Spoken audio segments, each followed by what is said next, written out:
to The Watchers, a show where two women from opposite ends of New Jersey watch movies about... I thought you had it. So did I. I keep just thinking spray paint, which this movie is kind of about, I guess. A movie is about buying frosting in bulk. Sure. Movies about Bruce Willis with hair. Movies about women from Newark. Movies about women from Newark and somewhere else, which we'll certainly talk about. Yes. Hold on. You're listening to The Watchers. I'm just going to roll with all of this. They're getting two intros. A show where two women from opposite ends of New Jersey watch TV about... Did you guys know Meryl Streep is from New Jersey? Yes. It's so important. It is important. Bruce as well. Yes. Bruce Willis, I should say. Are all famous Bruces from New Jersey? They should be. Yes. Meryl Streep is one of the classiest New Jersey folks we've got. Oh, yeah. Bruce Hornsby is from Williamsburg, Virginia. So 2 out of 3 That's famous the third Bruces Bruce. are from New Jersey. Yeah. Who else would you say? That's not a real person. I was going to say Bruce Wayne. Literally from New Jersey. Gotham City is in New Jersey. So yeah, 3 out of 4 Bruces are from New Jersey. You're Andrea. God it's getting longer and longer before you remember to say who you are. I'm Andrea. And I'm Jodie. And this week we watched... Oh, yeah. Death Becomes Her. Death Becomes Her. Oh, this was another romp. This is romp. It's zany. Different kind of romp. Yeah, zany is a good one. This movie is a cartoon. Yes. Well, Robert Zemeckis. Exactly. Who Framed Roger Rabbit, and we'll get into all of that. Before we get into all of that, I do want to say this is our first episode post the loss of Paul Rubens, Pee Wee Herman, and I'm so fucking sad, heartbroken. Yeah. I loved Pee Wee so much. Yeah, I think one of the first things when we were tossing movies back and forth, the first one was like, have we both seen? And of course, of course we have. I mean, yeah. And the other one I can't see. The other Pee Wee Herman movie that you suggested. Oh, that's right. I forgot that. Yeah, you haven't seen Big Top Pee Wee, or I think we save why. I think maybe one day we reveal to this audience. If you listen to New Jersey is a World, you might already know why Jodie would be avoiding Big Top Pee Wee, but I can't do it. I understand. I understand, even though I love Paul Rubens. Yeah. Yeah. But I was a huge Pee Wee's Playhouse fan. Oh my God, me too. Like, I everything I think is good and funny now comes directly from Pee Wee Herman and Andy Kaufman. Like, and I know I'm not saying anything new. I feel like 50% of people who are big into comedy like come from that. Say 90% of the men that I dated. Okay, I feel like it's worse for men. Do you know what I mean? I feel like if you're a man and you cite those two, no, not Pee Wee, that's not true. No. I think there are things about Andy Kaufman that sometimes, even though I love him so much, and there are, we have good friends who cite Andy as a big influence who don't throw up a million red flags. But there are some things about Andy that when I hear that, I might be a little reticent. Pee Wee is not the same red flag, though. No, absolutely not. He's a red bow tie. Oh. And it truly, like, I can picture the little, like, play table I would sit at and eat lunch and watch Pee Wee. Like, he matters so much to me. Oh, I am gonna cry. I thought I might. One of the podcasts I work on that I don't produce. One of the podcasts I work on, I edit a podcast, the Brain Candy podcast, and I think maybe I've talked about that one here. Who knows? But one of the hosts, Sarah, was saying this week she's also a big Pee Wee fan, and she was like, some kids grew up watching Sesame Street, and like some kids grew up watching Pee Wee, and I was definitely a Pee Wee kid. So. And then kids in my generation grew up watching Sesame Street, but then watched Pee Wee slightly older, and kind of got the a slightly different take on it, I think, than the kids that were watching it. That's so interesting because for you, it's like, I mean, because what years was that on? Ran from 86 to 90. So I was 11 to like 14, 15 when that was on. So I was no longer a kid watching that. I was like a preteen. Mm-hmm. But it so spoke to my sort of like preteen adolescent sensibility, having grown up on actually Sesame Street and Mr. Rogers. That makes so much sense. Like, it made me feel smart. A weird take on, I could see that. Yeah, it made me feel like I was in on a joke of some kind because it was a take on those things. It is so funny because like, and for me it was just like I didn't even realize, like, watching the actual special right before the series, like, I don't even think I was born yet, but and Pee-wee's Big Adventure came out the year before I was born, so it's this not podcast like... is just to make me feel old. I think I'm starting to realize that just every week I feel slightly older. Every time I look in the mirror I have more gray hair, so don't, I'm well on my way. But it's like I didn't know until I was much older after watching those movies, for so long, that like they weren't, and the show, that they weren't really for kids, and they certainly weren't only for kids. Yeah. So to be able to come to that a little older instead and sort of be in on it from the beginning, I feel like is probably a totally different and very cool experience. Yeah, I definitely felt like I was kind of in on the joke of what he was taking on with that show. That's amazing. And also just being delighted by it as well. But there's so many beautiful stories of people just coming out and being like, I met Paul Rubens once, like, side stage, and he took my phone number, and then every year on my birthday I would get a happy birthday text. Or I was a PA on a show and he was so lovely and invited me over to his house for lunch, wasn't weird at all. Right. And then just sent me a Christmas card every year after that. He just seemed like such a heart open and heart forward person who was just like so interested in connecting with people, and but also had like a weirdly, I mean, not weirdly private life. It was for a reason I don't even want to get into because I think it's bullshit. But anyway, I love him so much, and I'm sad that he's gone, and I know you are too. And I'm sure if you've been listening to this podcast, I have a feeling you're probably also Pee Wee Herman fans. If you're not, if it somehow missed you the way some of these things do, as we've learned on this show, you are in for such a treat. Please just go back and watch literally everything he did. Definitely. 100% agree. I feel like there was a level of sort of unhinged risk in that show. Totally. That, not to bring this back immediately to our mutual friend Chris Gethard, but like reminds me in a way of the Chris Gethard show. Yeah. In that, like, it was a group of people that were doing something together that could have gone off the rails at any time. And like often did. Yeah. And you could feel that like boundary that they're pushing. Yeah, but just in the like, and not necessarily for the sake of pushing those boundaries, though in some cases, definitely, but not always. It's sometimes just for like chasing like what feels like fun and good in the moment. Totally. I think that's absolutely spot on. I just saw someone on Twitter post that they were doing their annual rewatch of the Dumpster episode. And like, I mean, that's one of the finest hours of television I've ever seen. Yeah, it's still something I recommend to people all the time. Yeah. So if you haven't seen, I was gonna say that's one of our recommendations. We could literally do an episode one week that's just us recommending stuff. Yeah, but the Dumpster episode of the Chris Gethard show, just look it up on YouTube. Do not look into it at all beforehand if you haven't seen it. Just watch it. Just literally just YouTube Chris Gethard Dumpster show, and then buckle up because it's so good. It's so good and so fun. Such a delight. Any other news we need to cover this week? Oh, you said that the editor of this movie just passed away. Within the last week, after we chose this, I'm saying we, I went, you're culpable too. Culpable? Yes. That's the word.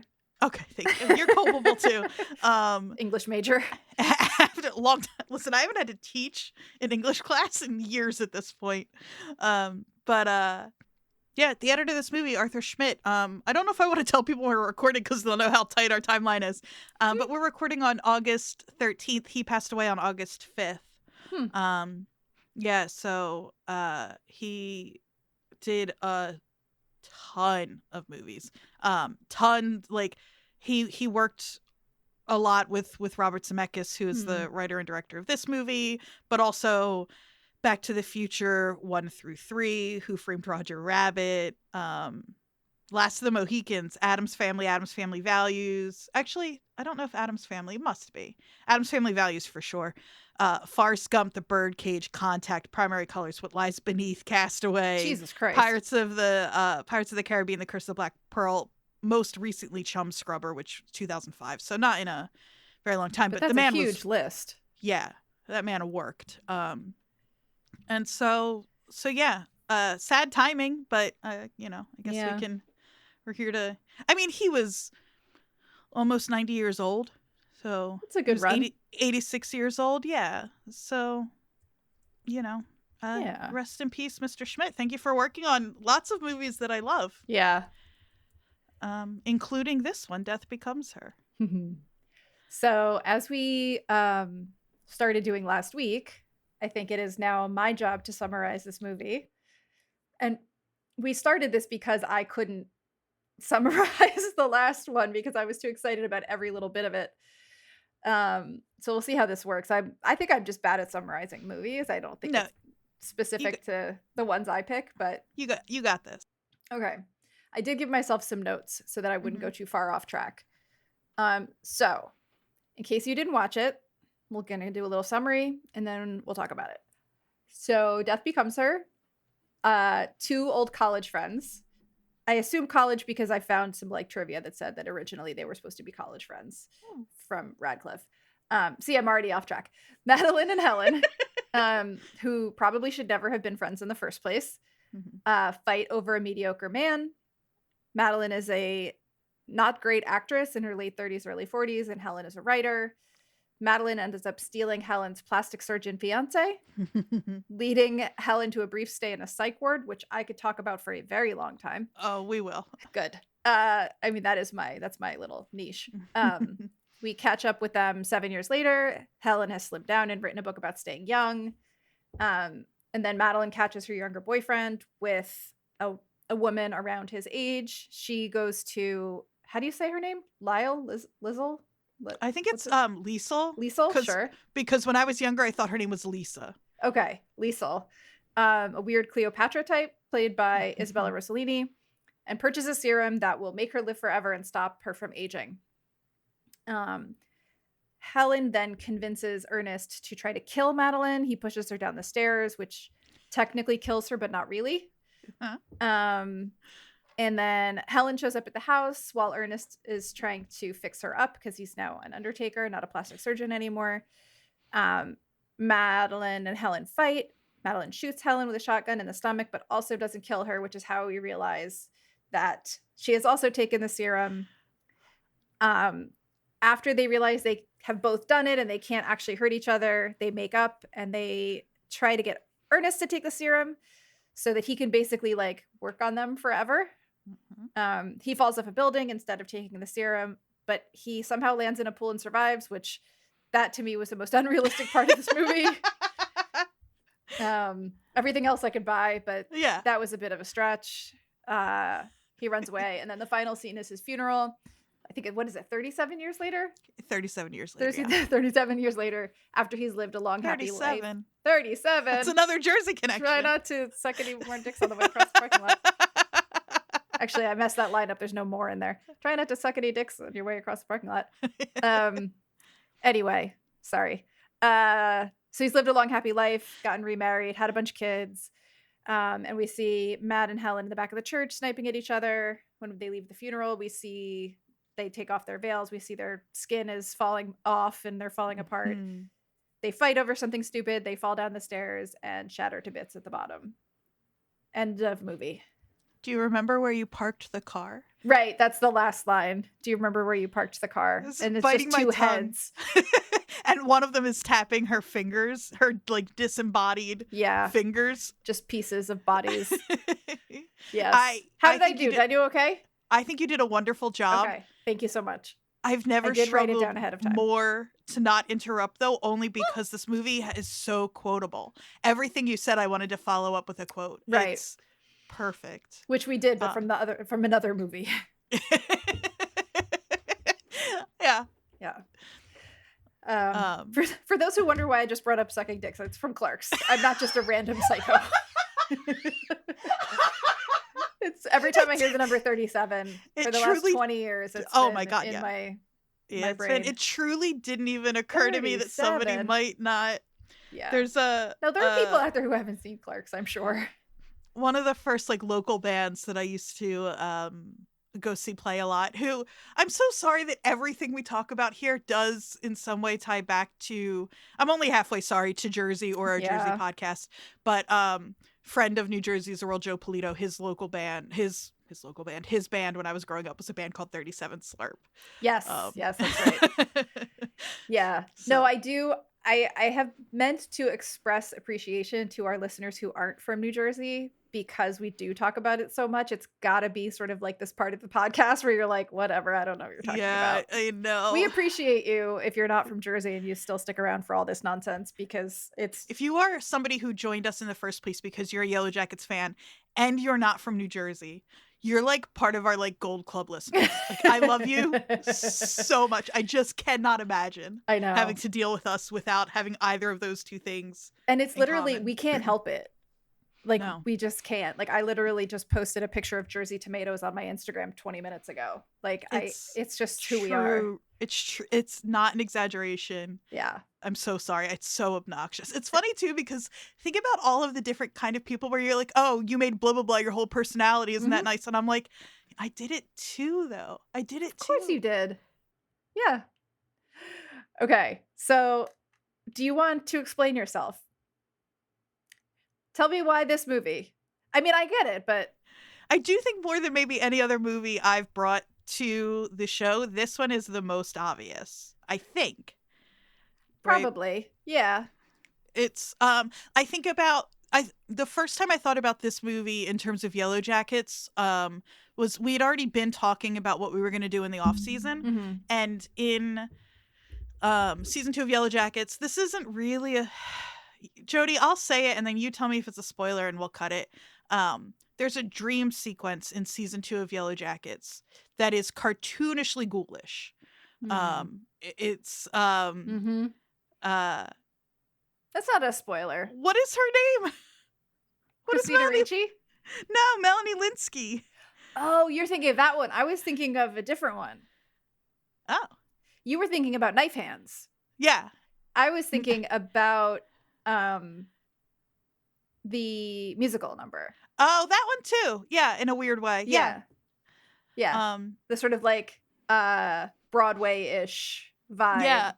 But kind of like dark and weird. Mm-hmm. But yeah, no, I was specifically talking about Shauna Electric Knife Hands. Yeah. Also, again, gruesome, but in a really cartoonish way, where it's like, and this the only kind of gore that I can handle. Yeah, it needs to be cartoonish.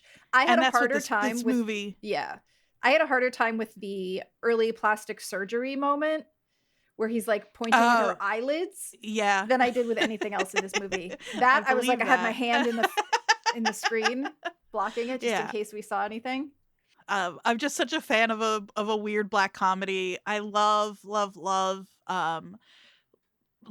like just weird, again, like Robert Zemeckis making Who Framed Roger Rabbit and this movie with just a couple of years between makes a ton of sense. I like this movie isn't at all a horror movie, but it's got horror elements, and we've talked a lot about how much I love like horror comedy. Comedy horror, whatever you want to call it. Yeah. It's got everything. I texted you halfway through my rewatch to say, just a reminder, I did watch this movie in the theater. I was 6 years old. That's insane to me. Well, because I think I was trying to figure it out, and I think it was that like for some reason, I don't know if it was just my family, we just thought like ratings were any rating is fine or it's R. Like I think in my family's head, PG-13 might as well have been G. Right. Does that make sense? No. Oh. I don't think that's normal. I mean, maybe it is, but like, no, my parents paid attention to those ratings. Yeah, I think my mom was just like, if it's not rated R, it's fine. I can't imagine watching this movie at 6 years old because you wouldn't understand a lot of the sort of like satire of it. No, and I'm sure that I didn't. But what I did understand was it's funny when you get hit in the head with a shovel. Right. Because I grew up on like Looney Tunes. Exactly. Yes. Ren and Stimpy was 1991. So I would have already been obsessed with Ren and Stimpy. Because what year was this? 92? 92. Yeah. So I mean, it was... yeah. So it was that sensibility that drew you to it, not the commentary on women's aging and beauty need to watch. Because I'm watching this as a woman just a few years older than the women in this movie. Yeah. Are they playing? I was trying to figure out, and I'm just bad at math and also what the movie was saying. I know she says Helen, who's the more bookish one. Even that's Helen so Mad. fun that Helen Mad. Mm-hmm. Yeah, it's so fun. That at one point, I think it's at the book party because it's the first time that Madeline realizes that Helen has gotten hot, and she somebody asks how old she is, and she says she's 50. Was Goldie Hawn wasn't quite that old, right? I think they're both playing a little older so they could be sort of like aged down, right? Yeah, Meryl Streep was 40, I want to say 43-ish when she filmed this movie. And I'm a girl. Goldie Hawn was probably a similar age. Yeah, I think she's maybe just a couple of years. We could, if only the internet Jodie, existed. If only there was some way to figure this out. That's my bad. Hawn, born when? Goldie 45. Hawn, 45. So she's 77. So she's a little bit older than, I think she's a couple years older than Meryl Streep. So they were actually playing pretty close to their age. They're just both stunning. So it's yeah, Goldie Hawn is 3 years older than Meryl Streep. Okay. But yeah, they're playing early 50s, I think, and they were actually like mid to early 40s. Yeah, so barely. Yeah. But yeah, so for me watching this, it was like, yikes, as I get fed like serums and shit on TikTok every day. Yeah. Like, well, this movie is another example of it's happened a few times with us where it's like, I'm trying to think of some examples, but this movie is a send up. It's definitely satire, but in a way that is like, but it's also like this movie kind of only works with these two leads because they are already beautiful and stunning. Yeah. Like, and that we're supposed to think of them as it isn't supposed to be ridiculous that they're the ages that they are. Do you know what I mean? Like, there's kind of two things going on here, and one is positive, I think, a positive commentary, but the other is just like still just Hollywood being Hollywood. It's really interesting. Well, and I think where I see that the most is in the like sort of extreme fat phobia in this movie. Oh my god. Like, as soon as it started, because at first, you know, they look like themselves basically, right? And then when Madeline steals Helen's husband, Helen turns into literally like every Republican's dream of a single older woman. Yeah. And by dream, I mean like projection of the crazy cat lady with eating frosting.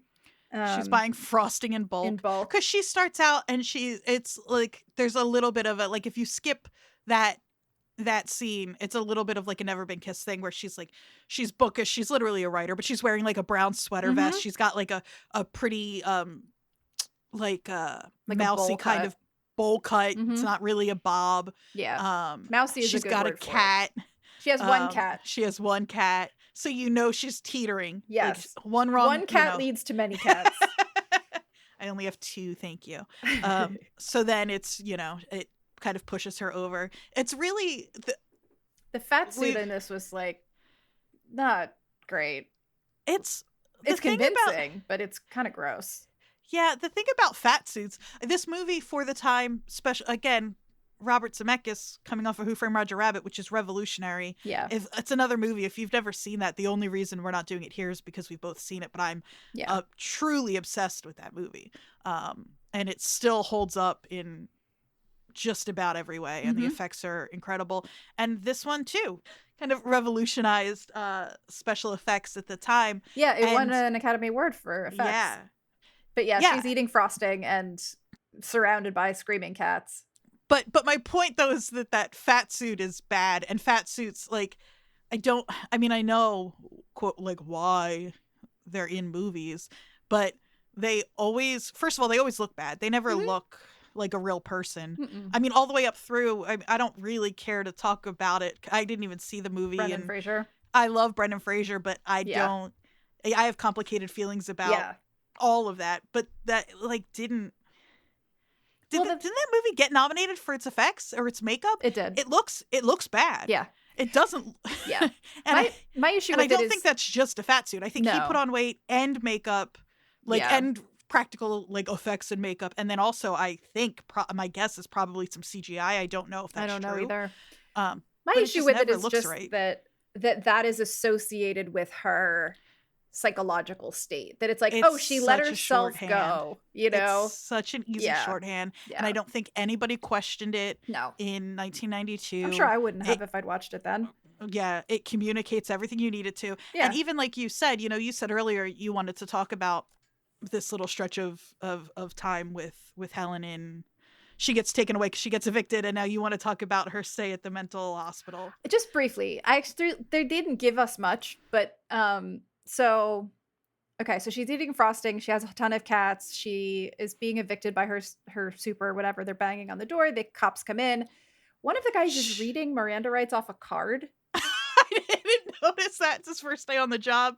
I was like, you should know this. He's reading the Miranda rights. You and off I the card. probably could deliver someone their Miranda rights. Yes, like at this absolutely. Point. But she's watching Madeline's death scene on repeat, which is really funny. It's really funny. I think the movie is called, like, there's a movie called Dark Windows. Maybe that's what she's watching, which is a perfect name for, like, a movie. So she's taken to the psych hospital, and my immediate notes to myself was, where was this filmed? And I cannot fucking find out. If any of our listeners have better research skills than me, which I have good research skills, but I could not find out. It must have been a soundstage that they created. Right, that would be my guess then. But it looks so much like... So one of my sort of, like, all-time important movies to me is Girl Interrupted, which was filmed at Harrisburg State Hospital in Pennsylvania. It looks very, very similar to that. It has, like, a lot of the sort of shorthand of that kind of mental hospital, right? Which was that's the kind that what was I in wonder. Movies. Yeah, is if because the whole movie was filmed in Los Angeles. And so there aren't, as far as I know, any of those types of Kirkbride buildings left in Los Angeles, or I don't think there were that many to begin with. The closest one that I know of, I know too much about this, but the closest one I know of is in Oregon. That's interesting. Then probably a soundstage. Yeah, right? because Oregon this movie had a huge budget, but Oregon is where the One Flew Over the Cuckoo's Nest was filmed. Was the hospital in Oregon? Okay. But it looks so much like it. The color palette, to the point where I was convinced that they had shot it somewhere on location. So that's either a great I was gonna say yeah. either a great eye for detail, or they did and we just don't have a record of that. I feel like it could really go either way. Yeah, but it's the psych hospital part of this is treated just as lightly as everything else. Like they're sitting in group and they're like, Helen, do you want to share? And she's like, I do. And she starts to say, like, I want to talk about Madeline Ashton, and everyone in the room starts, like, screaming. It is funny. I feel like as a crazy person, I can say something like what I'm about to say, which is like, it's funny that she's so crazy that she's driving the crazy people crazy. That's the whole point of that scene. I think. Yeah. I like that. I think that's. Yeah, I related hard to a background character in that scene that was holding a ping pong paddle and just, like, slowly rolling the ball around to see how long they could hold it on the ping pong paddle. I was like, yeah, that's my what whole thing. Be doing. You would be snipping little pieces of fiber with a pair of scissors is what you would be doing. I think that's your equivalent. Yeah, probably. Probably. I would be weaving rugs in the corner. Yeah, exactly. So it's a brief period where she's in the psych hospital, and basically they say, like, oh, the nurse or doctor says you need to eliminate something, and she latches on to the word eliminate. Yeah. What's funny is talking about the weight stuff there. That doctor, whoever, is, like, telling her, you've been here however long. And you haven't even, Go ahead. She says you Cut haven't you off. lost 1 pound. Yep. Which That's is the first thing she says. Oh, so this is how we're measuring her mental. She says a couple of 1 or 2 other things, but in that list, I think, like you said, I think it's the first one. Yep. It's literally her weight. It is. I wrote that down. I said, love that the most Mhm. important thing is her weight. Yep.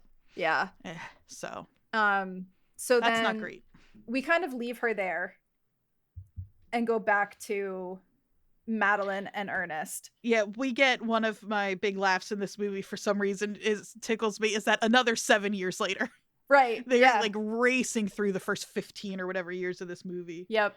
Which I like. We find That's out that fun. Ernest is now the on-call undertaker for like famous people. Yeah, he's like, he and Madeline are both miserable. He's but exceedingly wealthy. Oh yeah. Insane house.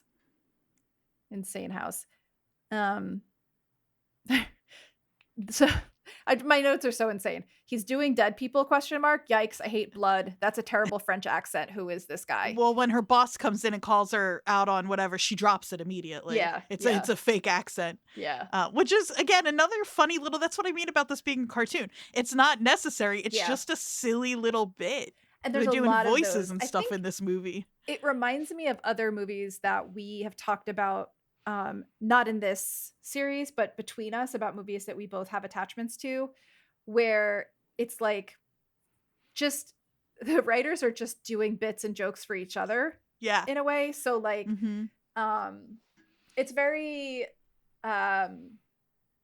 History of the World part. It's very Mel Brooks almost. Like I could see that. Like just the little silly jokes that like are just there to be a little funny moment that doesn't really contribute to anything, but just is like a giggle for the writers to give each other. Yeah, that accent bit for sure. It also reminds me of, now that you're saying that, have you seen and have we talked about Mannequin and or Mannequin 2? We haven't talked about it, but I have seen Mannequin and Mannequin 2. Count Spretzel's moving mole. It reminds me of that, like those kinds of things where it's like didn't need to be in the movie. Total. And these are silly movies already, and the fact that like they even within that these like extra even sillier moments that don't really make sense but are just because it's like who cares. Yeah, exactly. It's fun. It reminds me of that. There's a moment right after she goes home from the spa where she is in the car with Ernest, her husband, on the way to Helen's book party, and she says, "Could you not breathe?" And I have been there. I have been to the point in a relationship where I'm so over that person that them just breathing is like absolutely not. Yeah, it's an obvious thing to say, but man, they hate each other so much. I mean, I will say everyone in this movie kind of sucks. Yeah. Like everybody's bad. I kind of like that. I like these are just kind of like despicable people, and it kind of only works that way because then you don't feel bad for anybody. Yeah. If you feel bad for anybody, I guess it's Ernest, but I don't he's feel so bad bad for him. too. He's he's not a good. I mean, he tries to kill his wife eventually. She's so mean to him. Yeah. He's so mean to her. Yeah. Everybody's so mean to everybody. Everybody's terrible. They all deserve each other. And so it's fun to watch them hit each other in the head with shovels. On guard, bitch. So that's a great line. It's so funny. Yeah. I also noticed like a lot of the sort of early 90s styling in this was really fun to revisit. Like the big hair was just such a like Goldie Hawn sort of like very hot rollered, beautiful red hair. Mm-hmm. You know what I was thinking about is watching some of the earlier movies, like Heathers is a little earlier. Mm-hmm. And to me, those movies, and like Heathers is super stylized and over the top and whatever, but I could see it for that. I was watching this movie and I was like, these people look amazing. Yeah. Yeah. Because this was just, you know, they were so glamorous in my head in 1992 that like, when that white blazer dress, like wrap dress shirt thing, I don't even know what you call it, that Mad is wearing when she falls down the steps the first time. She's wearing them with like black, I think like capris, but it is like It's an inverted triangle. It's Yeah. so wide at the top. Yeah. It's like, it's amazing. Meryl Streep looks incredible in this movie. She's perfect. I mean, she's always perfect, but in this especially, incredible. Yeah. Meryl Streep, child of Basking Ridge, New Jersey. Somerset County. That's our queen. Yeah. Well, so just we got to indulge ourselves for a minute here because we're about to the point where that line came up and I texted you a screenshot of it. It's when Goldie goes to visit Ernest. Meryl's not there, and she's talking about him leaving her, I think. Right. And she says, "You left me for whatever." Yeah, she's a woman. Whatever from Newark, for God's sakes. Newark, for God's sake. Yeah. Which, should we talk about it? Where do we think? Yeah, because what that sets up is, and they talk about it. So toward the end of the movie, when they have their breakthrough, the two of them. Yeah. When Helen and Madeline realize they need to kind of like put all of that behind them because they're the only one the other one has, and all of that. Helen admits that she'd always thought of Madeline as cheap. Yeah. And you know that that's because of where she was from. She even says like she didn't like having her in her house for that reason. Right. So Madeline's from Newark. Where then is Helen from, do we think? And now you're the North Jersey side of this. Yeah. So you can say whatever disparaging thing you want. I can't. But keep in mind, where I grew up, I was so North Jersey, like isolated North Jersey, that like Newark was South Jersey to me. That's so insane. Very Listeners, if you're from New Jersey, you know that's crazy. If you're not from New Jersey, I need to tell you, it is truly the craziest thing anybody could say is that Newark is South Jersey. On a map, it's clearly not. But it's not even central. It's not even like Newark is firmly North Jersey. I know that now. Bergen County is, you people are nuts. We're an island. I know. So I would only say I know this from listening to Geth talk, but I feel like Livingston is probably where she's from. It's got to be one of the more like hoity-toity or like Basking Ridge, where Meryl Streep is originally from. I'll bet it's Basking Ridge now that you say that. You know? All right, we've gotten the Jersey bit out of our system. I wondered if that was Meryl Streep's actual yearbook photo in Helen's like display of craziness. That display of craziness, her weird little shrine or whatever, is really good. She's got her painted up in like clown makeup. Yeah. That cat, it's like. Yeah. So this is about when we meet Liesel. I still feel like I'm saying that wrong, but Liesel, because Madeline sees her young whatever boyfriend. Dakota. Yeah, Dakota. Very funny name for that person. Yeah, with a younger woman. And so she finally gives in and goes to this like woman that's been referenced to her by the spa guy. Her home is like where, how. It's Frankenstein's like castle. It's truly Frankenstein's castle. Yeah. It's that home and everything about it is like you were saying, that kind of like almost Mel Brooks feeling. Mm-hmm. Like there's a scene toward the end when Ernest is up at the top and the North Tower has an exit sign. Yes. It's like North Tower exit with an arrow. Yeah. Like that kind of stuff is very Mel Brooks. Yep, totally. This is where we meet Isabella Rossellini's character. Hey, has anybody ever mentioned that she's stunning? Am I the first person to note that Isabella Rossellini is insane in this movie? Unreal. Oh, unreal. My God. And I know that part of it is that they've like, you know, she's like literally bejeweled. She's like dripping in jewels and has, you know, like a perfect red lip and all of that. But she's also just she's so she's incredible to watch. Yeah. Apparently in an early draft of the script, she was literally going to be Cleopatra. I was going to ask you when you said something, you referenced her looking like Cleopatra, and I was thinking like... There's a real Egyptian thing going on. It's funny that they didn't just have her be Cleopatra now that you mention that, because in the party scene, Elvis is there, Andy Warhol's there, like which is another very fun... Yeah. Like they didn't have to do that, but it's so fun that they do. Yeah, they could have made her... That's apparently what she was originally going to be. It was just Cleopatra.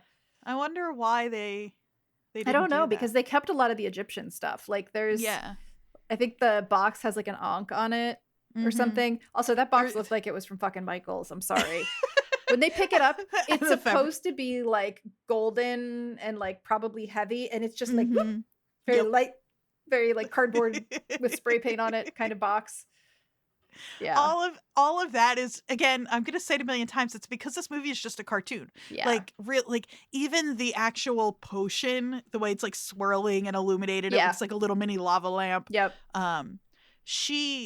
I mean, one of the reasons that she can't be Cleopatra is one of the big laughs for me is when she asks Madeline to guess how old she is, and she says like, she's 38. like, don't worry about it. She's 38, and her face, she's like 23. I'm 71 years old, I think. Apparently, though, Isabella Rossellini was actually 38 or 39 when this movie was filmed. Also, apparently, I literally wrote in my notes that Fabio looking dude, it actually was him. It's Fabio, yeah. They're dressed like 90s wrestlers or like American Gladiator, but purple. Yes, American Gladiator. Definitely. So silly. With the so Dobermans. Silly. Oh my God. The like jewel collared Dobermans. Yes. It's always raining in this movie. There's always almost like thunder and nighttime, lightning. too. Yeah, you hardly ever see anybody in daylight. I love all of that so much. It's such a moody in a very silly, over the top. Yeah. It's like this movie almost feels like, in a weird way, like those Universal monster movies. Like it's got that kind of feel to it that way. Yeah. Yeah. And like whenever Ernest is running around in his like Kiss the Chef apron, he just looks like Dr. Frankenstein. Yeah, definitely. And with her on the table, I mean, this is a little bit later, but when he's like spray painting her. Yeah. Yeah, this is where they really lay on it thick the God, isn't it hard aging as a woman? Mm-hmm. She talks about how it like ebbs away from you, and like they show Meryl Streep's apparently full of age spot hand. I know that they needed a way to communicate the de-aging, but it's like, yeah, I don't know anybody in there, like, and if you do, you know, good You've for been you. outside You're a lot. aging. Exactly, that's fine. But she's like, she looks like they look like my Nana's hands when she was 75 or 80 years old. But fine, what? Yeah, but yeah. And then this is, I think, one of your favorite lines happens here after she drinks the potion. It's so, I'm a girl. It's so. Oh no, I was talking about the other line. Oh. Now a warning? Oh, now a warning. Now a warning? Yeah. Her perfect delivery. It's Meryl Streep, so of course everything she says is perfect. But everything she says, her and they're all fantastic, obviously, in this movie. Yeah. Meryl Streep, every line is perfect. Like, she just, and it's so funny, this is like post, like, yeah, Out of Africa and Sophie's Choice, and the fact that then she comes in and does this movie is, yeah, it's now a warning. Now a warning. It's a good she just delivers it so well. Yeah. And so she gets that warning. This is when you find out that because it stops the aging process, like anything that happens to your body then is permanent. Yeah. So she says like you have to take care of yourself, which to me was like, well, but shouldn't you not have to take care of yourself? Like, right? Isn't that sort of the point? Seems unfair. Yeah. Yeah. But then we find out pretty quickly why. Yeah.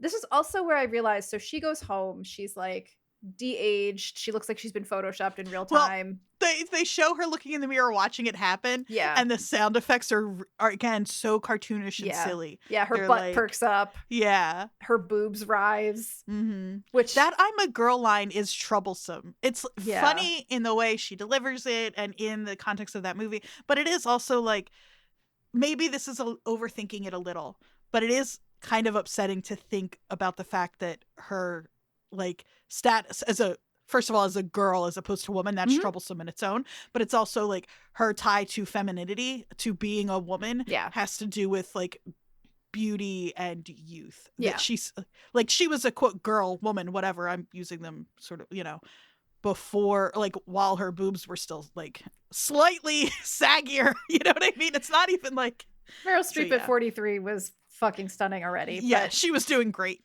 I don't know if you saw this, but apparently they built like a special bra to try to do that effect where her boobs rise. For it to be like a practical effect, But apparently it didn't get the realistic result they were looking for. So somebody stood behind her and just with their hands and just lifted her boobs up. Yep. Oh no. Someone from wardrobe hid behind Meryl. Can you imagine that's your job? No. I don't know that I could do it. It's fucking Meryl Streep. You can't put your hands on Meryl Streep anywhere. Oh my God. I wouldn't shake her hand. I know. I'm not good enough for that. Somebody was just standing back there. Just boop. Yep. And again, one at a time. 10 years after Sophie's Choice. This isn't, do you know what I mean? Yeah, she's already Meryl Streep. Oh my God. I can't handle that. But yeah, so okay, so I also had a weird realization in this moment. I was assuming the giant house they were in was her money because she was an actress. But there's when Ernest is talking to, I guess, Helen about getting a divorce, she says something about like divorce in California because it's an even split, and how he shouldn't do that or wouldn't want to do that because she would get his money. And I realized when I saw that scene that actually we're supposed to believe that he's like a super, super, super rich undertaker. Yeah, I know. Well, and I think because she's like a washed up, quote unquote, washed up actress. If you go back to the beginning of the movie, that's another thing that's really like kind of remarkable is her opening number. She's so good at playing washed up, but in a way where she's still like where she's still like charming and interesting to watch. And it's like that number is cheesy and bad, but it's still like you're like, oh, I kind of get.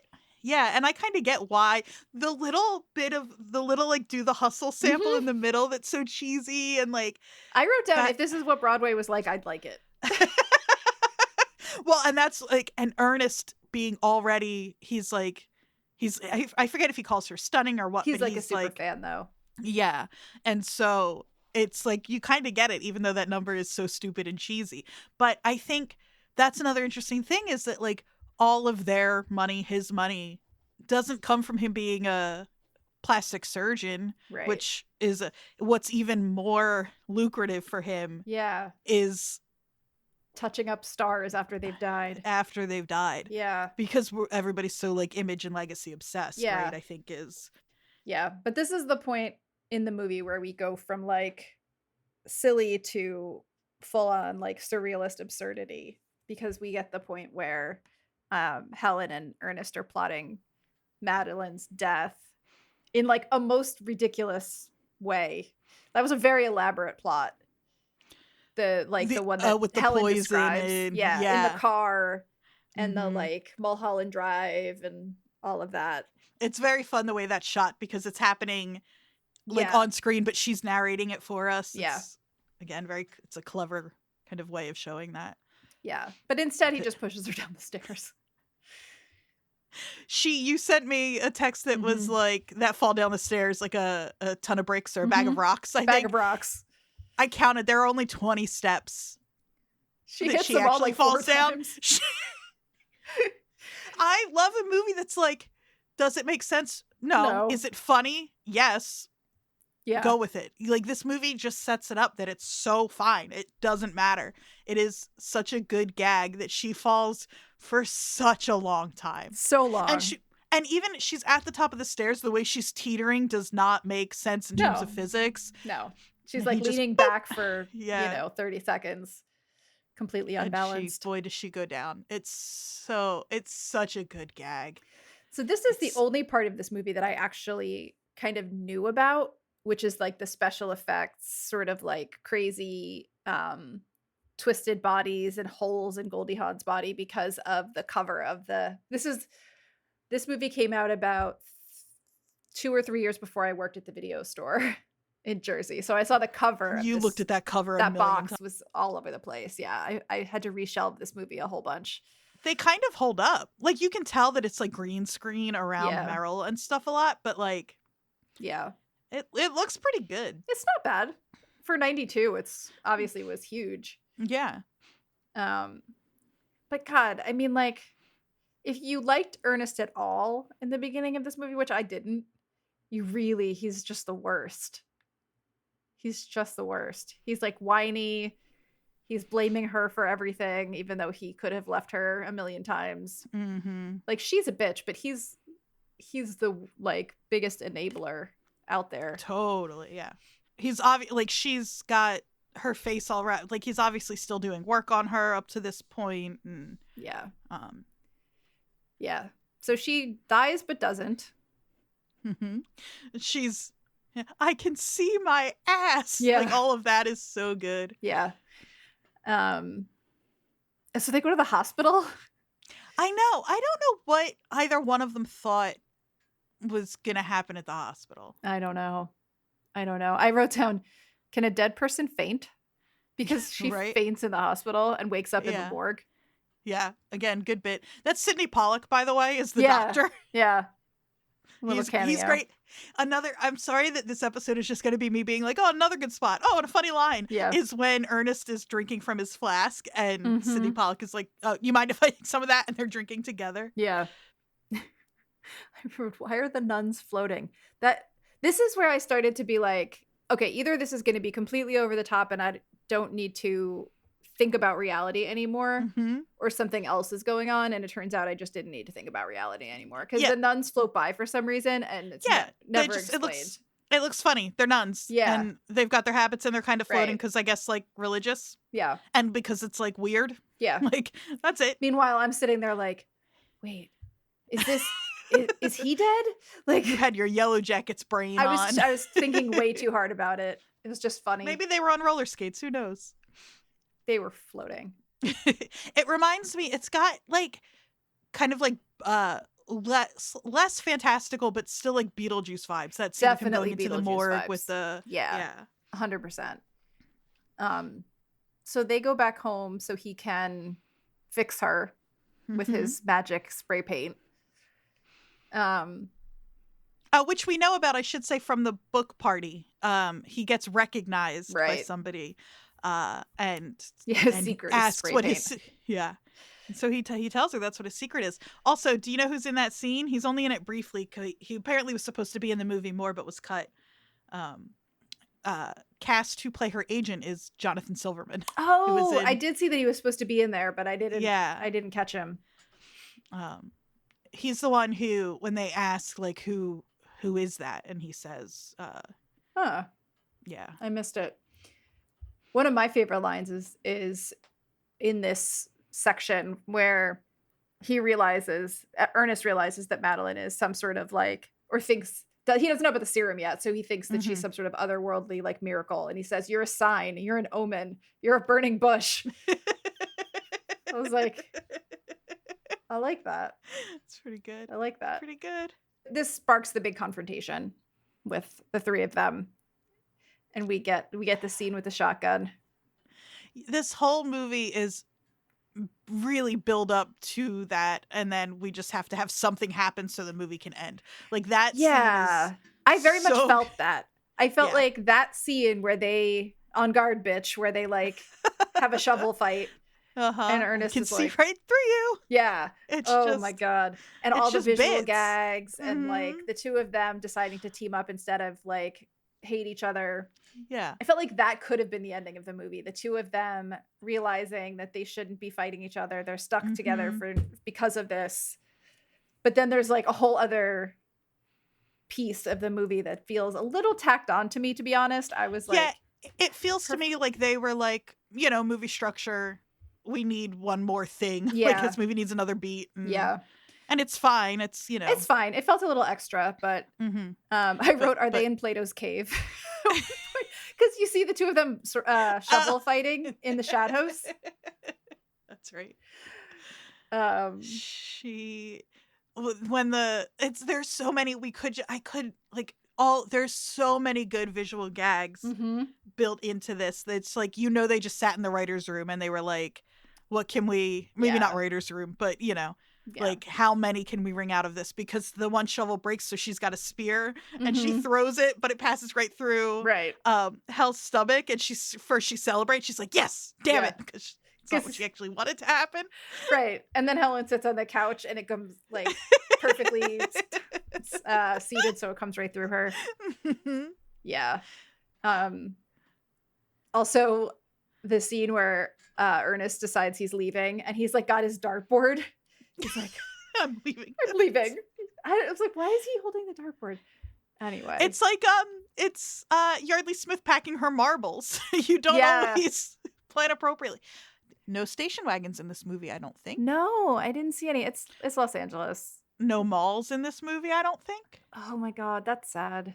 I fucked up. Yeah, you did. Forget this. Let's cut this recording. I wrote that they should have just ended with them being friends. I know.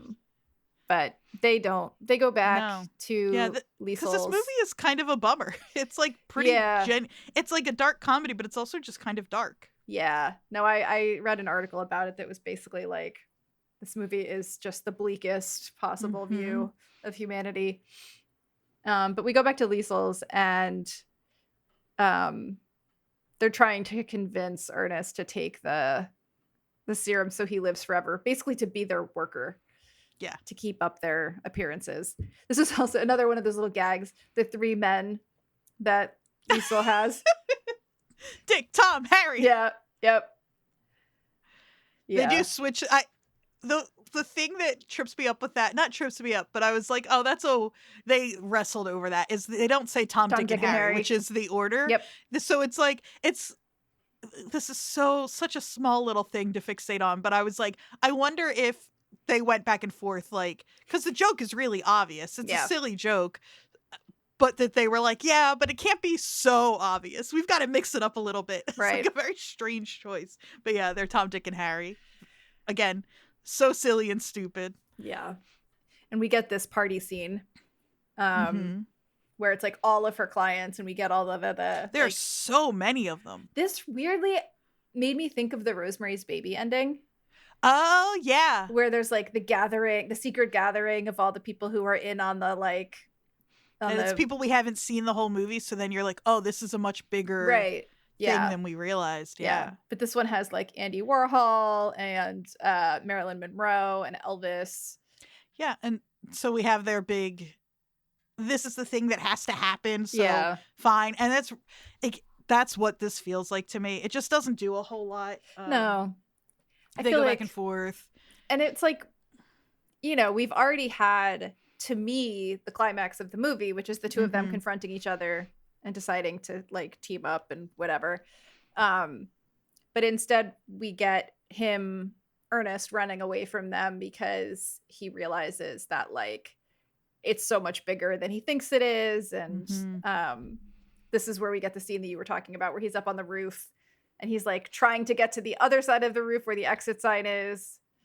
But instead he slips and falls, and they tell him to drink the potion so that even though he falls, he'll be okay. Yeah, he's like basically, I don't know if he's actually hanging by his suspenders, but it's another like cartoony kind of like Wile E. Coyote bit. 100%.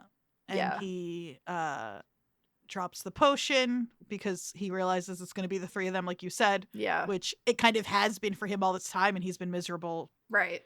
Forever. Yeah. A little bit earlier he said, which I thought was funny, when Liesl says, live forever, and he says, then what? Yeah. What if I get bored? What if I get lonely? Like, you can see that's kind of what's going on here for him too. And so he falls into the pool, which again, I don't buy it, that this did not hurt him. It's one of those movie rules. It's also Breath of the Wild, Tears of the Kingdom. It's a Zelda reference for you, Jodie. Rules where you can fall from any height as long as you land in water. Right. Then you're safe. Right. But another fun little moment is when he like hops into somebody's car and it turns out it's like James Dean's car. So, again, just how fun in the room to be like, what other little like bits like that can we work into this movie? Yeah. And then we get to the funeral, And it wraps up. We find out that 37 years later. Yep, that he's escaped and gotten married and told lots of quote unquote tall tales about the living dead in Beverly Hills. The living dead in Beverly Hills. Yeah. And the two of them are so funny because they're sitting in the back squabbling, but the priest or whoever's eulogizing him keeps saying things like he found the secret to eternal youth. Yeah. Here in these children and to eternal life in his stories and blah blah blah. Yeah. And their ears perk up every time, but they finally have enough of it.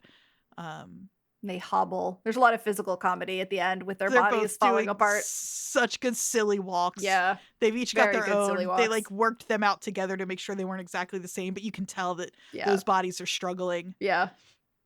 Yeah. And they pull back their veils and you can see that they are gross. It is grotesque. It's really gross. It's nasty. Yeah. And it's a comedy and also it's, they're also bad people, but like I almost feel bad for them in this scene. Like if I'm gonna like this isn't the kind of movie they're trapped into the rest of eternity in these falling apart bodies. Like they can't die. Literally falling apart. Yeah. This is the other thing where again so cartoony what's her face slips on the can of spray paint that they did misplace, and you get that mirror of the earlier scene with Ernest where she's teetering on her heels, but instead of pushing her they go down together. Yeah. Does she go to push her and then they both fall? I think. Yeah. But she grabs her and they both, because it's mutually assured destruction with the two of them. Yeah. And they shatter into a million pieces, and it's like you don't see this, but you could very easily imagine one of them having a pail and a dustpan. A pan and a dust brush and like dusting all the pieces up, you know what I mean, and putting themselves back together. Yeah. Yeah.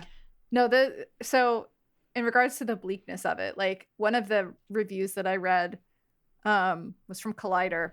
And it says, like, while on the surface, the movie seems to poke fun at the prospect and consequences of eternal life, it's actually much more than that. A study in the ugliness of envy and revenge and a bleak indictment of the pointlessness of existence. Yikes. And it kind of is. It kind of is. Yeah. And because it's even like, you're supposed to, I think, feel like, it's like Ernest got away from these two women and went on to live because he was away from them.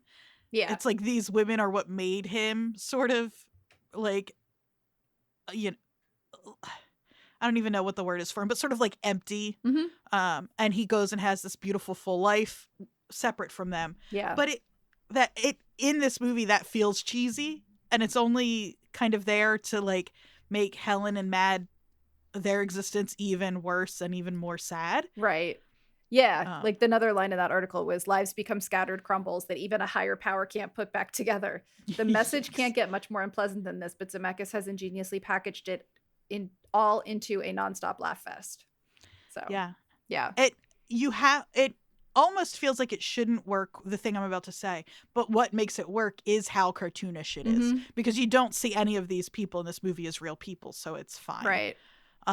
Did you, in your reading, come across the fact that this movie originally had a different ending? I did. Yes. Did you listen to Goldie Hawn talk about it? The original ending was much more poignant because we were not all blotched up and the paint was all screwed up and everything. We were absolutely the same. We were just the same 37 years later. And we were sitting in front of this beautiful backdrop of mountains and lakes, and we were bored. Now they look down and they see this old man, and it's Bruce Willis. And he's touching the hand of this woman, and he's so in love, and he's very close to death. But he has such great quality of his life. And we looked down, and we looked, and Meryl said, "Isn't that pitiful?" She said, "Look how old they are." And I looked at them, and that's when my character was able to really look at them with longing. And she'd say, "Aren't you glad we're not them?" And then I got to lie and say yes and mean no. And that was the end of the movie. And that is really what the movie says. The way she talks about it is so serious that it is kind of off. It's kind of off-putting to me. She seems to really wish it had ended with this more poignant ending that I don't think works in a movie like this. It seems like a lot of people think this ending would have been better. But hearing her talk about it, I'm like, that's a different movie. Yeah. I don't know that this movie needs a like poignant. That's what everything I read. It's like, oh, it's so much more poignant. And I'm like, this movie doesn't. It hasn't set us up for that. Yeah. It like doesn't. I was going to say earn, but I don't think it's earn because I don't think this movie. I think this movie is successful in what it's doing. Yeah. It just, what it's doing is not setting you up for that kind of ending. This is like a weird, dark, funny, campy, mean, spirited, but like in a very fun way kind of movie. Yeah. And so it like, I don't know how I would have walked out of that theater at 6 years old if that had been the ending. Yeah. No, it seems like it doesn't fit with what this movie is actually trying to do. I just don't buy that. I don't Goldie either. Seems really, I'll have played a little bit of it for our listeners. She seems really kind of like she wishes that had been the ending of the movie, and I don't really understand that. Although apparently the screenplay, I was there's, as is often the case, there's a fantastic episode of Blank Check about this movie that came out a few years ago, and I think that's where, I haven't listened to it since, but I think that's where I heard somebody saying that apparently the original screenplay is also less dark comedy and more just kind of dark, and the satire is a little more like incisive as opposed to being like this kind of like big broad comedy. And maybe if that were the case, then that ending might make more sense. Exactly. Yeah. So maybe that's what Goldie was kind of holding on to. She was Goldie holding Hawn. No. No? Goldie holding no. Holding on. Sorry, no. Mm. I refuse. All right, that's fair. Yeah. They really do look like their names are Goldie and Meryl. Yeah, they do. You know? Apparently, Meryl Streep vowed after this movie to never do something with this much effects in it again because she said it was incredibly tedious. Huh. Yeah, she said you stand there like a piece of machinery. They should get machinery to do it. I loved how it turned out, but it's not fun to act to a lampstand. Pretend this is Goldie right here. No, I'm sorry, Bob. She went off the mark by 5 centimeters and now her head won't match her neck. It was like being at the dentist. I love Meryl Streep. God, I love her so much. Yeah. I know that's like, yeah, obviously. Like, I have eyes and a head and a heart, but like, she's just perfect. Yeah. She's the classy version of Jersey woman. Mm-hmm. What else did I want to talk about? Oh, the fact that Isabella Rossellini was a model for Lancôme at the time. Funny. Yeah. She was like doing this. She was literally selling like serums and creams. That's what I mean about this movie. Yeah. It's so like, she apparently used that to convince them, the director, to hire her for this movie. Let me find the quote because it's really funny. She said, where is it? Yeah, here it is. So I found a Vulture article, which we'll link to, where she talks about making this movie pretty in depth. And she said, who better to spoof the aristocratic quest for unremitting beauty than the spokeswoman for Lancôme? She said, Robert Zemeckis told her she was one of the first people to test, so he needed to test more people. And she said, I kept on saying, but I work for Lancôme. I sell anti-aging cream. I'm the perfect one. And then he apparently called her a month later and said, you know what? You're right. The role is yours. Yeah. Amazing. Yeah. That's really funny. I love that. Yeah. She was like, this is me.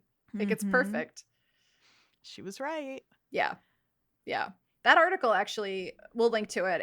It's really interesting. She talks not just about this movie, but she does talk about it in depth, about how, like, she had a body double for the nude scene where she gets out of the pool.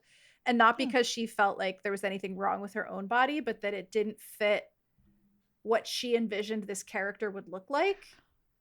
Like, it was a really... That is...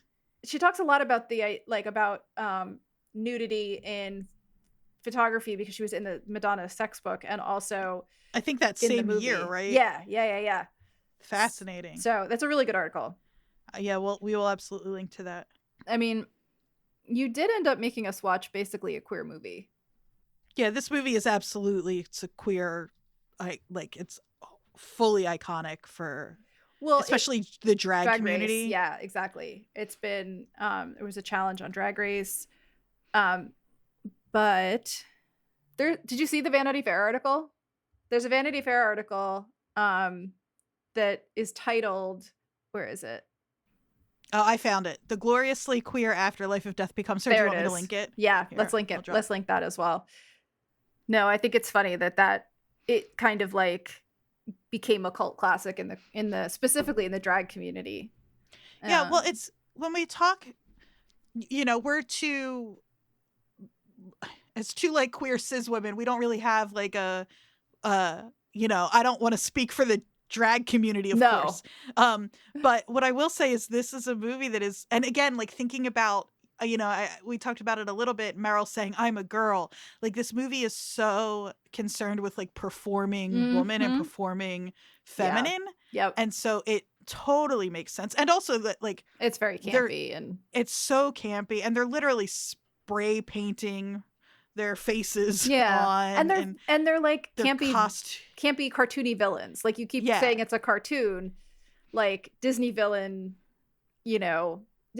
become gay icons for that same reason, right, exactly. And Disney villains are based on gay, right, I'm gonna say that, it's a cyclical, it's Ursula's literally, again, I'm not saying anything anybody doesn't already know, but Ursula's literally based on divine, like it just so it is not surprising at all. But one of my favorite drag queens is Jinx Monsoon.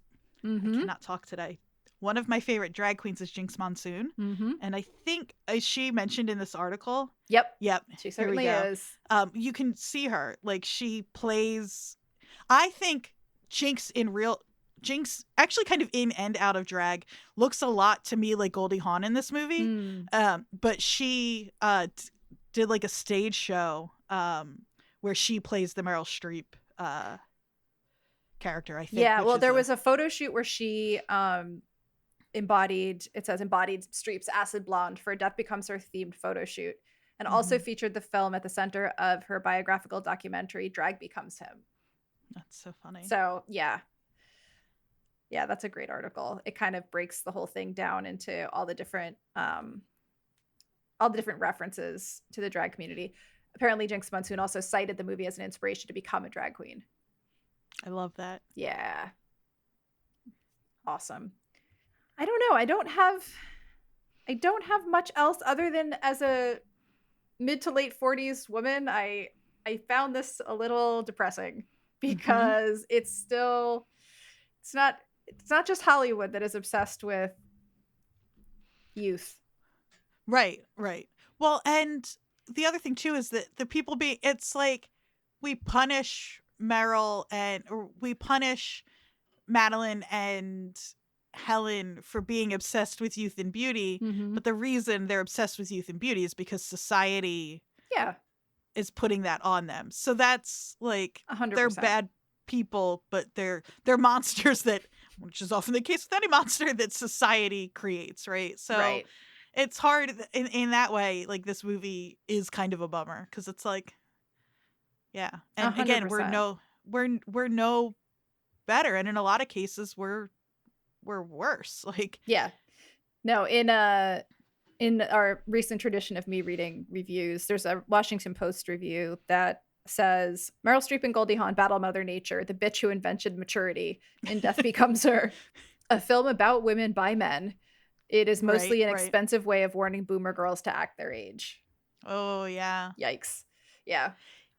But that's interesting. There is something to like when Meryl Streep is going for all those treatments and stuff, like many, many, many women my age that I know get like, laser treatments and chemical peels and all that stuff. And like, I've considered it. Like, I don't look like I looked 10 years ago. I don't look like I looked 20 years ago. You look at pictures of yourself from that age and there is that like, God, I didn't realize how good I had it when I was like, 20 years old.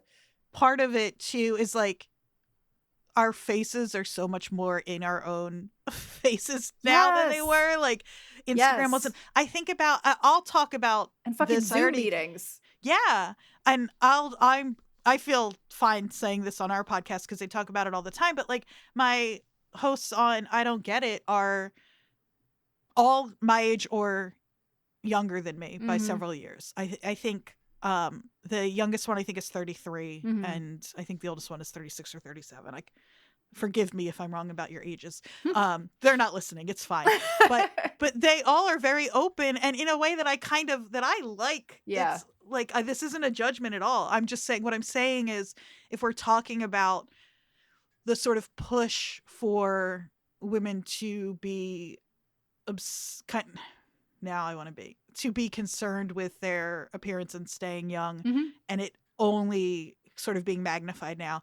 But like they talk about the work they've had done all the time. Yeah. Like they're very like open and sort of jokey about it. They always say they go to the same witch who makes them all stay young. Like and so I feel like several different ways about it because I'm like and all the filters, like I mean, that's the thing. Nobody looks like they think that they look, you know? Yeah. It's a weird thing too. One of my other shows, I won't say which one this was, but because it was off mic, but I was talking with one of my hosts. It wasn't I Don't Get It. It doesn't matter. But they were saying like they were asking me if their camera was mirrored or not. Like which way do you see me? And I told them and they were like, oh no, I want it to be the other way because I hate the way I look in real life. I like it so much better, the mirrored version of me. So and like wild. We're really concerned with the idea of their clips going out looking a way that they don't. And I'm like, and I said like, yeah, but you know, when you're out in public, people that's see how your face. People see you. They don't see you in a mirror, but we're so we don't like.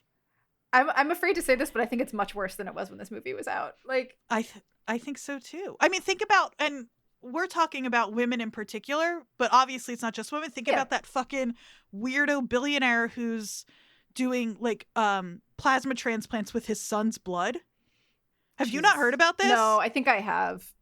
They did that weird photo shoot of all of them in the white I have like a vague memory of tank tops. It's horrifying. Oh God! And he's obsessed with staying young. So it's just it's everywhere. Yeah, yeah. And I think what I was gonna say that I cut myself off from was just that like I had this weird thing where most of my life people thought I was younger than I am. And as you get older, that starts to happen less. Yep. And you're like, you kind of grow attached to the idea that like you're going to escape it.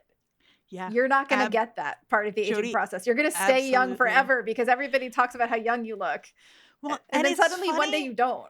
Yeah. And it's funny because I'm not somebody who's like, this is neither a positive or negative thing. I want to be very clear. I love your caveats. Well, because I'm not somebody who walks around thinking about like what I look like day to day. I'm like pretty detached from my own physical body. Again, maybe a trauma response, but yeah. I'm just gonna say we'll keep the value judgments out of that right now. But that is something that I've also always felt kind of like a weird kind of pride about. Yeah. Yeah.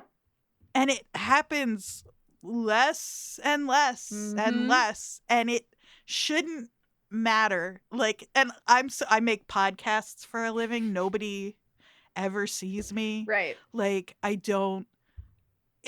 Like in general, it doesn't. I don't think about that often. I'm not worried, but for some reason, that's the thing where like, Well, and also when you're in your 30s and somebody says you look so young for your age, they probably think you're in your 20s. When you're in your mid to late 40s and someone says you look really young for your age, they don't mean your 20s. Right. They mean like your mid to late 30s. And all of a sudden you're like, oh no, there's not. It just keeps shifting. Yeah. Don't try to spare my feelings. 38. Yeah. 28. Exactly. 3. Exactly. Yeah. So yeah, that's one of the things that struck me most about this movie was like, yes, I understood why we were watching it. And yes, it was campy and funny. And Meryl Streep is amazing. And so is Goldie Hawn and on and on and on. But watching it as someone my age who, you know, And you always talk like you and I are a million years apart. We're really not. And we're both in a... I feel ancient, though, sometimes. And, like, that's a me thing. But yeah. In the same way that I say, like, mentally I feel 22, I also have always felt 75. Mm-hmm. So I think maybe for me it's the whole thing is a little mixed up. Yeah. But I just mean that, like, I think you and I are both... Nobody is calling either of us young. Like, I get young lady like it's cute by older men now because I'm not a young lady. Do you know what I mean? Yeah. That thing where it's like, young lady. And it's like, I get it. I'm not a young lady. And that's funny. Isn't it funny? It's like, so funny. So, like. Yeah. Yeah. No, I know. It's just like, it's just weird to think about. The fact that I am older than Meryl Streep was in this movie. I mean, not that she was supposed to be. Right. She was supposed to be in her early 50s, but yeah. But I think about you know what it is? It's that thing where, like, I keep being like, oh, did you know? Like, how old was Tony Soprano in the first season of The Sopranos? I think he was 45 my age. Or younger? No. Oh my God. He was 39 or 40 at the start of The Sopranos. Wow. So basically, I'm 37 and a half.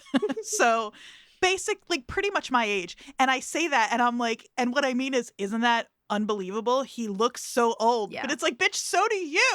Like, it's not that he looks so much older than me. It's that I still think I'm 20-5. Like, do you know what I mean?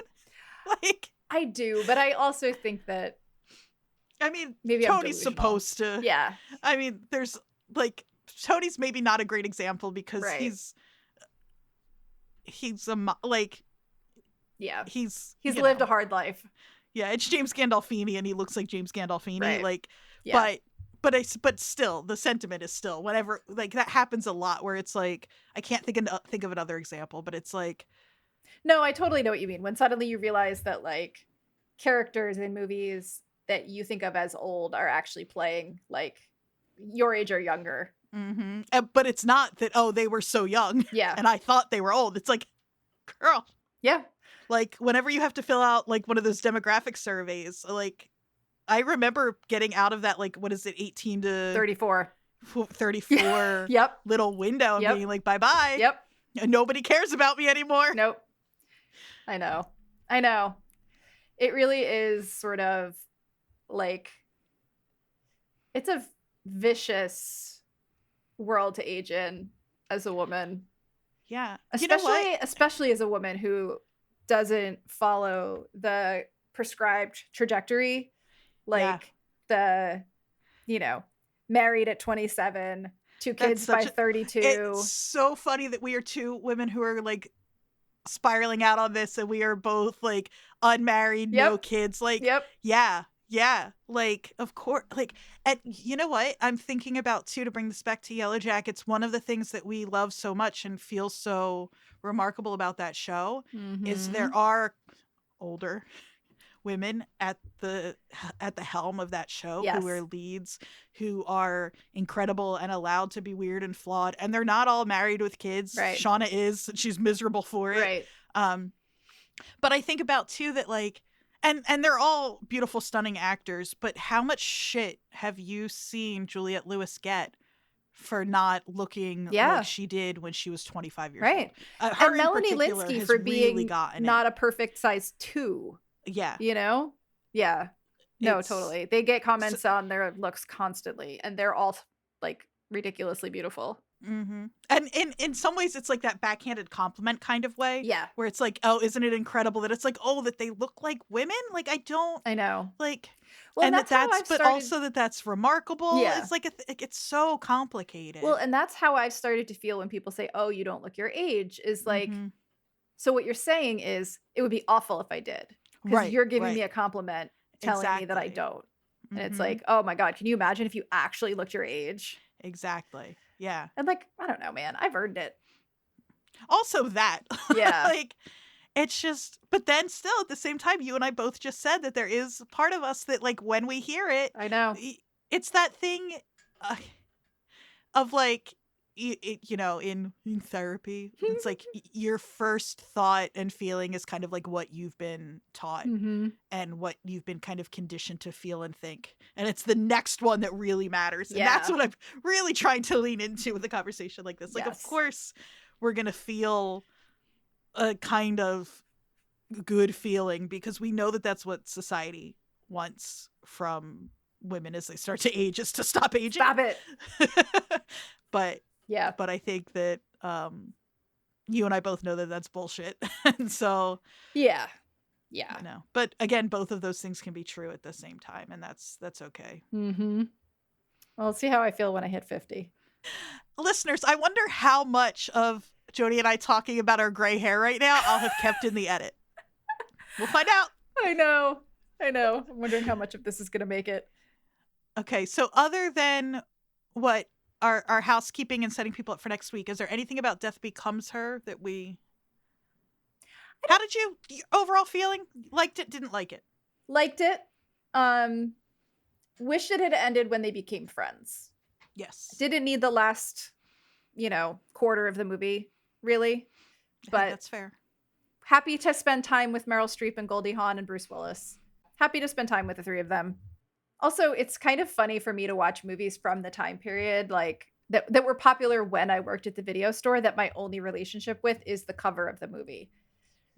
Because it's like filling in these like holes in my knowledge. Oh, wait, what is the tagline of this movie? Oh, that's bad. Oh no, what was it? It's not like awful. It's just dumb or boring. Some people will go to any lengths to stay young forever, but Madeline Ashton and her old friend Helen Sharp are about to go too far. Oh, yeah. There it is. I want more wordplay. It's a funny movie. Yeah, be silly silly about it. I thought we're gonna pitch taglines. I was gonna try. Staying young is a death sentence. That's nothing. That's actually probably better than what they already have. The death sentence of eternal youth. Eternal youth is a death sentence. Yeah. There it is. We got it. Yep. Okay, should we talk about next week? Yeah.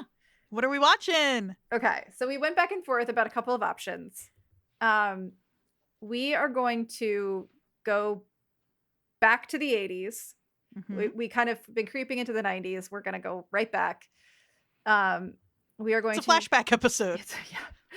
We are going to watch one of the only John Hughes movies that both of us haven't already seen.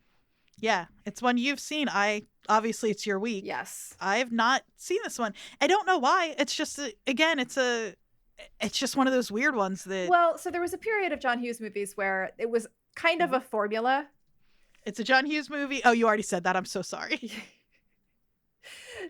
There was like a period of time where he was kind of doing the same thing and other directors were also doing that thing. And so I think missing this particular movie, it doesn't mean you haven't seen this movie. It just means you've seen a different version of this movie. Right. It's also one written by, not directed by, right? I think. So maybe remember. That's... Yeah. So what we're watching is Some Kind of Wonderful. We're watching Mary Stuart Masterson as Watts. That is why we're watching this movie. I watched the trailer today and was like, yes, please. It's all I know about this movie is the trailer. It's got everything. It's got a rich villain. It's got the guy from The Wrong Side of the Tracks. It's got Leah Thompson. It's got a female drummer. It's got everything. I'm really excited.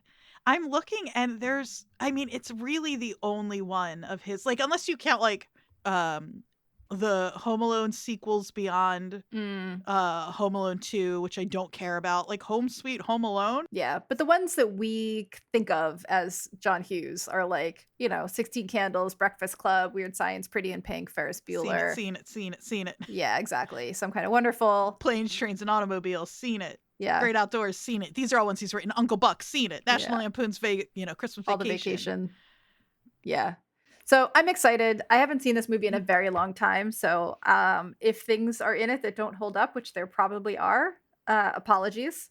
But, there's things in The Breakfast Club that don't hold up and you know, it's still a seminal movie for I'm those of us gonna that grew up then.